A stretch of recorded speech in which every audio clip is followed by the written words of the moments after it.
আমায়। আহ আয় হায়, কে কেউ কি দেখলো নাকি? আয় হায়, এ তো দেখছি ছোট্ট পিচ্ছি কুকুরটা।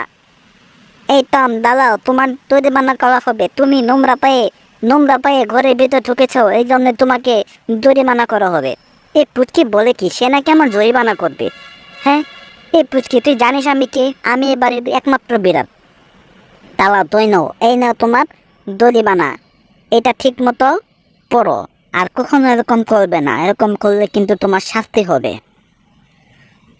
কি টম, কি হয়েছে? হ্যাঁ, তোমাকে কেউ কি জরিমানা করেছে? হ্যাঁ, তোমার ছেলে আমাকে জরিমানা করেছে। সে তো করবেই। তুমি এই নোংরা পেয়ে বাড়িতে বাড়ির মধ্যে ঢুকে পড়েছো, তোমাকে তো জরিমানা করবেই। হ্যাঁ, আর জানো তো তার জরিমানা মানে কি? তার জরিমানা মানে হলো আমি একটা কিল মারবো তোমায়।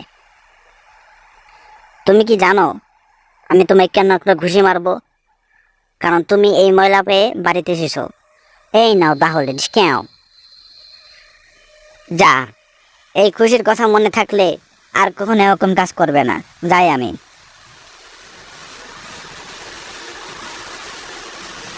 ও, এই ঠান্ডা পানিতে আমার গোসল করতে হবে। কি গরম পড়েছে, যাই একটু গোসলটা করি। শালার বুলডগের কুকুরটা না জানি আবার দেখে ফেলে, তাড়াতাড়ি গোসলটা করে ফেলি। এই